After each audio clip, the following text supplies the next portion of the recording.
Okay, welcome to Real Estate Inspired, the podcast that helps you win in any market. I'm Shane McGraw, and I'm Lesa. we're here as your co-host to guide you through the world of real estate investing with real-life experiences, educational insights, and the conversations that matter. There's some conversations that need to happen right now, right? Absolutely, 100%. If you're new to investing or making a comeback, we're here to make it easy and enjoyable. Have questions or a deal to discuss? We want to talk about deals. We love deals. Reach out to us anytime, and let's jump into this episode. I have a question of the day. You ready? Yeah, let's just jump in. I want you to tell me a story about the best profit project you helped finance for someone. When you put me on the spot. The before and the after. Just kind of think of, the one you can come up with that was a really good success story. And then I think it'd be fun for you to tell a not success story. And you only have like 2 minutes for each one. All right. Because you help people. The reason I'm asking you the question, so that anybody who would be listening would be excited, because you help people from, there's a million ways to make $1 million. Mm-hmm. And there's people who, they're really good at fire restoration, and then they get into the flip business and they excel that way. And there's people like me who hire a bunch of contractors and do it. There's a million ways to do it. Yes. So your stories can relate to someone and go, hey, I'm a doctor and I can do that. Or Right. Okay. So on the spot, I don't remember what the purchase, reno, and ARV, that's after reno value, was, but I do know someone I dearly admire and absolutely love to pieces made about $165,000 profit in a flip. That's not subdividing. That's not a value add. That is just a flip. Other success stories are when really low, or did they do a wonderful remodel? I mean, did they have to do a $150,000 remodel to get there or something? Yes.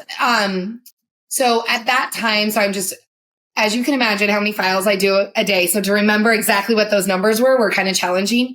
But it was at the peak where basically every day you're making money, even if it's not completed. Right. That was a beautiful market, very fun. Not currently what we're at now, but she got a killer deal on the purchase. She has her own construction company, and she does a lot of work for herself. Well, not a construction company that she owns, but that they work with a lot together. So profit there when she does her own work. And she just sold at the peak, and she just did a really good job. She staged it. It was a great deal. And she was in and out, I think, in like 45 days. Like, it was fast. Another one is when people do value adds are always a great profit, where $200,000, $300,000 when they're buying a property, they're, fixing it up and subdividing it off, which you're very familiar with.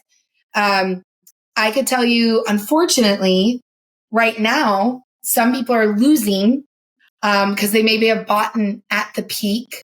The market shift a little bit, and now they're not getting what they thought they could get, or they wanted to keep it as a rental. So they were very excited. A lot of people are like, oh, I want to only put 10% down. I only want to put 10% down. Well, guess what? When we shift in a market, you thought, let's say the property was going to be worth $400,000, and you put 10% down, and now it's only worth, $375 or $350. You don't have enough skin in the game to actually go and refi out. So what I see right now, and what I hope people will realize, is it's great to only want to put 10% down, but you also have to make sure, if you're going to hold it, that you have enough skin in the game that you can then do takeout financing and hopefully roll in the points for that and your cost. So where I see people losing. 20 words. The skin in the game. I kind of hate that particular phrase. I don't know why, but I think it's more like equity, right? It's a proportion of equity based on how much equity you're bringing in and how much equity the property has in it. And the balance of that is going to get you below the threshold where you can do a takeout financing, right? It's not like skin in the game. If you got to buy them right, and you got to. Well, you can buy it right, but if the market shifts and you only have 10% of your own money and it goes lower, like, I feel like we're kind of saying the same thing, but maybe you don't like my terminology. It very well could be. I like to give you a hard time. What was that? I said it's fun to kind of pick on you a little bit. So. Yeah, you can, because I view it that way. Because I get calls all the time where people are like, I want to do 100% financing. I'm like, okay, that's great. Everybody wants to do 100% financing, but what's going to be your takeout strategy? How conservative are you going to be on your ARV to make sure that you don't have to bring money to the table? So when we're talking about what do I see people losing, I see people only losing right now when they've done too many projects, they're over leveraged, or they didn't purchase maybe low enough and didn't put enough asset down payment. And now they wanted to keep it as a rental. So now they're having to bring money to the table. Those are what I see right now. I'm seeing that too. Yeah. Actually, I'm talking to people all the time that stuck in that spot. I don't know if you remember, and I'm not saying this in a way to act like I've figured something out, because I still have a couple, you and I still have a deal that's not contentious, you know. It has all the margin it possibly can handle, but it still has to get to the other side of the ambition. But yes, it's hard to make them pencil. It's hard to make them pencil from like a cash flow standpoint. So you go and do a DSCR loan. It's hard to make them pencil from like a retail market standpoint, taking it to market, and your net proceeds aren't what they need to be to make the math work, and you got to bring in cash. It's scary, you know. I got to tell you, I saw 2008 happen, right? And I was young, so I wasn't really entrenched in the business. I was in the business, and I was young enough to where I didn't know what I didn't even know. I didn't even know what was happening around me or anything like that. But I saw a lot of really great people who were smarter than me than I am now, and more skilled than I am now, and they lost. And it gave me this wonderful opportunity to be afraid of what might happen, to know that that's possible. And one of the things one of the phrases I heard a lot then was over leveraged. And I heard you say it. So I've always tried to figure out what over leveraged meant to me. And I would say that for the most of my career, I haven't been. But the last 2 years, I did get there. I had so much going on where if the the dominoes would have fell, there's no way I could have sustained it. Right. You know, because the debt is expensive, and if it's not making money, it's costing money. And you have so many assets that are making money and so many that are costing money. And if they net out, then you can survive. But I was pretty scared.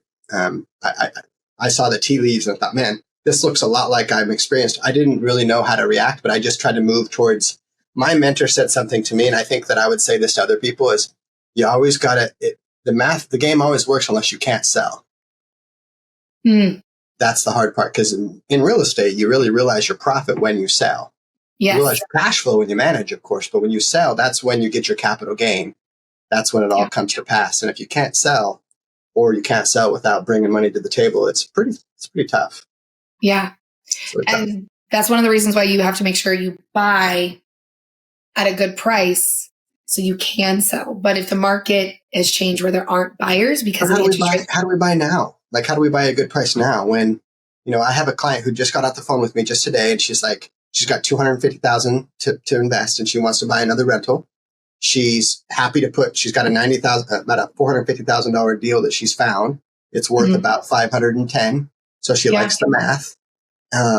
She's got the money to put down, but she can't get, the rent that she would make won't, even with her big cap, even with 20% down, she still can't get the cash flow there. So she's like, what creativity do you have?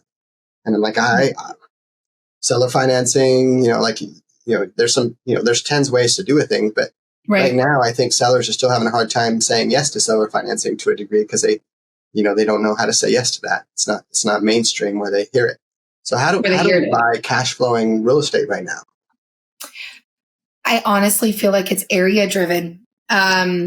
I see more people in Washington, Oregon, and in those states buying as a flip, but Tennessee, Texas, Oklahoma, Ohio, things of those nature where you can buy the property at a lower price point and to make those actually cash flow. That's where I'm seeing the money to go farther. Yeah. Yeah. And their taxes are low. Like we saw tons of deals in Texas, but now the prices have dropped down. So when they're trying to do a refi, they're bringing more money to the table. Their taxes are high, and now their prices were high in the last 4 or 5 years. Actually the last 3 years, it's gone up. So I think that's very area driven. how do you make a deal? I actually find, where are people finding the deals? What I find interesting is I have people that are consistently doing 2 to 3 loans a month. And then I have people call me up and say, where the heck are my deals? So I would love to know, why are some people, I have theory, why are some people getting all these deals and then some people I can't find them? And I used to get bombarded by wholesalers sending me stuff. Crickets.